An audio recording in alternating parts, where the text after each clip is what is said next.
avant de passer à la relaxation, j'ai le plaisir de vous rappeler qu'Oris X et Oli sont les partenaires officiels de la Coupe de France ASMR 4.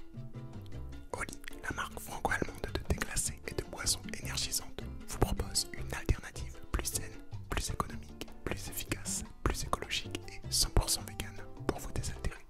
Rendez-vous sur leur site pour choisir parmi une multitude de saveurs naturelles et profiter de 5 € de réduction à la première commande avec le code Dimitri5 et de 10% de réduction sur l'intégralité du site ensuite avec mon code Dimitri. Horus X, la marque française de lunettes anti-lumière bleue, possédant la meilleure technologie de filtration au monde, vous propose un large choix de lunettes de bureautique, de gaming ou encore solaire aux styles variés que vous pouvez retrouver sur leur site. Avec mon code promo Dimitri ASMR, bénéficiez de moins 10% sur l'intégralité du site. Retrouvez toutes les infos dans la description. Allez, c'est parti.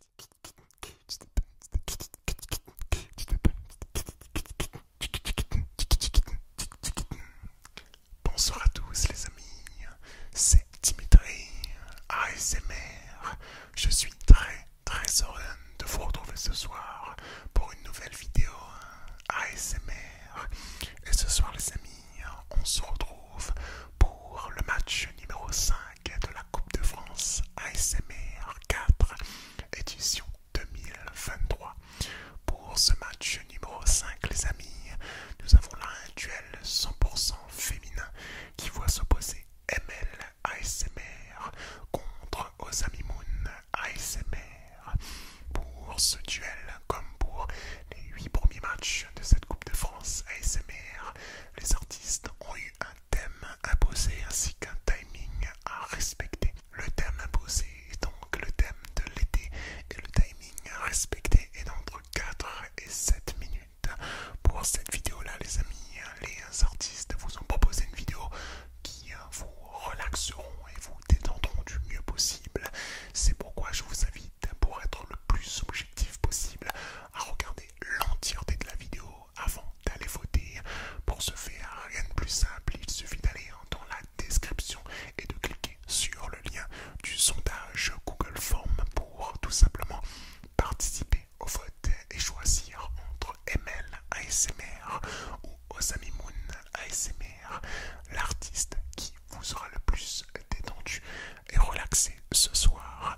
En ce qui concerne les résultats, ils seront disponibles dans 2 jours, à la fois dans l'onglet en communauté de la chaîne, mais également en story Instagram.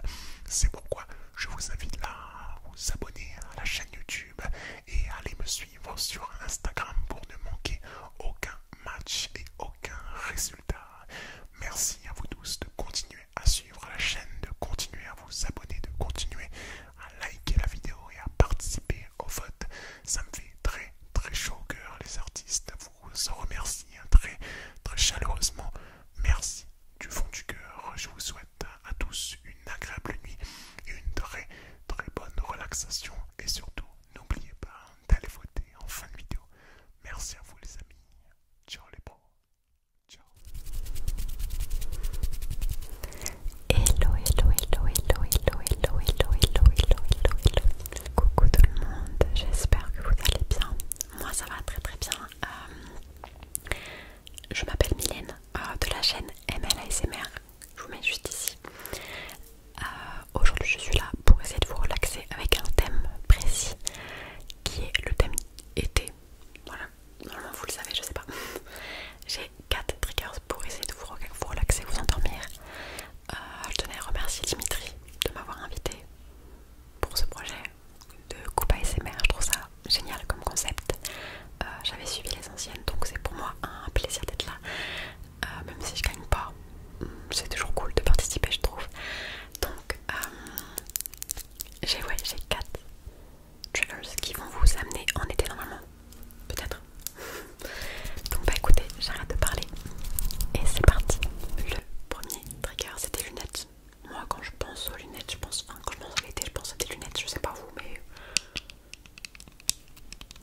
c'est un pistolet à eau.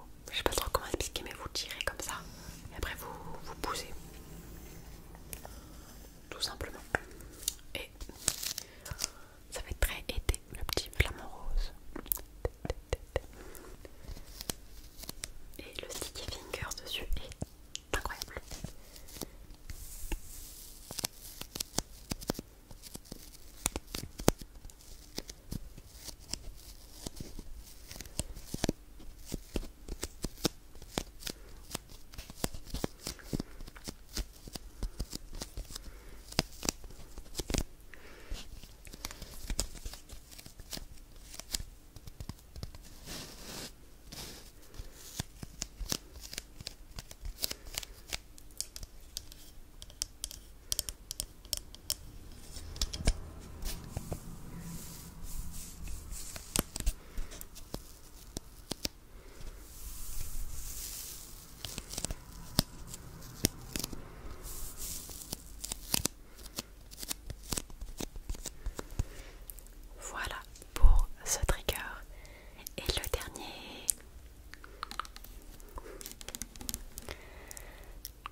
que ce succès a été fait, leur objectif c'était donc que les gens achètent la chaussure et n'aient pas à en racheter.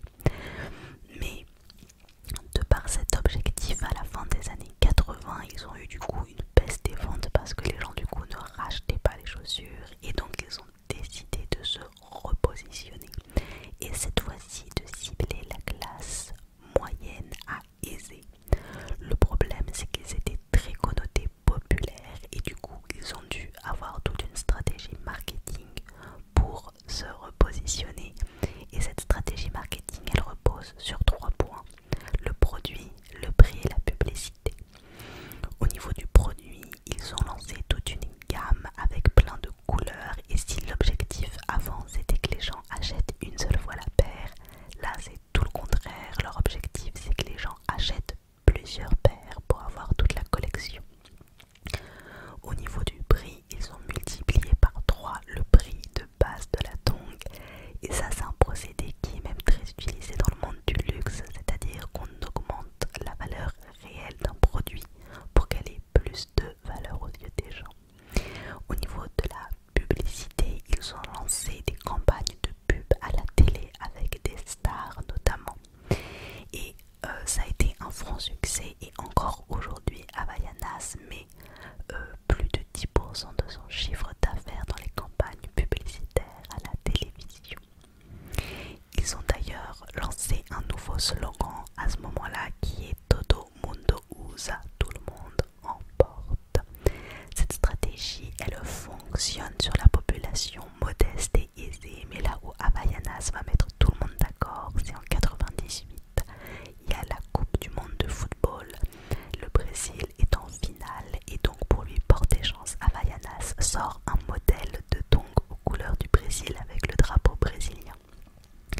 Quand le Brésil est éliminé, ils retirent le produit de la vente mais des clients leur demandent de le remettre et donc ils le remettent et aujourd'hui c'est le modèle le plus vendu à l'international. Une fois qu'ils ont réussi du coup à avoir tout le marché brésilien, ce qui est déjà incroyable, au début des années 2000, ils décident de s'exporter à l'international. Ils vont refaire la même stratégie qu'ils avaient fait au Brésil, c'est-à-dire produit, prix, publicité, mais adapté à chaque pays. Par exemple, pour les produits, ils font des modèles de tongs qui sont adaptés en fonction des spécificités de chaque marché. Donc, pour le marché chinois, par exemple, ils ont fait un modèle personnalisé avec des bijoux sur la bride et un slogan spécialement pour cette campagne, fais toi-même. Au niveau du prix, ils ont multiplié aussi par 3 le prix afin de toucher les classes plus aisées. Et d'ailleurs, au début, Havaianas était vendu dans des magasins de luxe. Comme ils veulent être une marque de mode, ils utilisent vraiment tous les codes et ils vont faire des collections avec des créateurs à série limitée, des choses comme ça. Au niveau de la publicité, ils vont faire des campagnes là aussi adaptées à chaque pays. Donc par exemple aux États-Unis on va voir Fit Dream 2, les pieds rêvent aussi, alors qu'en France ils vont jouer sur le côté exotique du Brésil. Alors si on fait un petit zoom rapide sur la France, c'est très marrant comment Havaianas s'est aussi rapidement mis sur le marché français. On était aussi au début des années 2000 et qu'il y a une franco-brésilienne qui a commencé à vendre des Havaianas. Ça n'a pas pris et tous les modèles qui lui restaient, elle les a donnés à des artistes, des créateurs et des designers. Et c'est comme ça que Jean-Paul Gaultier s'est retrouvé avec une paire de Havaianas dans les mains. Il a adoré et à son défilé de 2002, il a fait porter à tous ses mannequins des Havaianas. On va finir en se posant la question comment Havaianas fait pour durer toute l'année.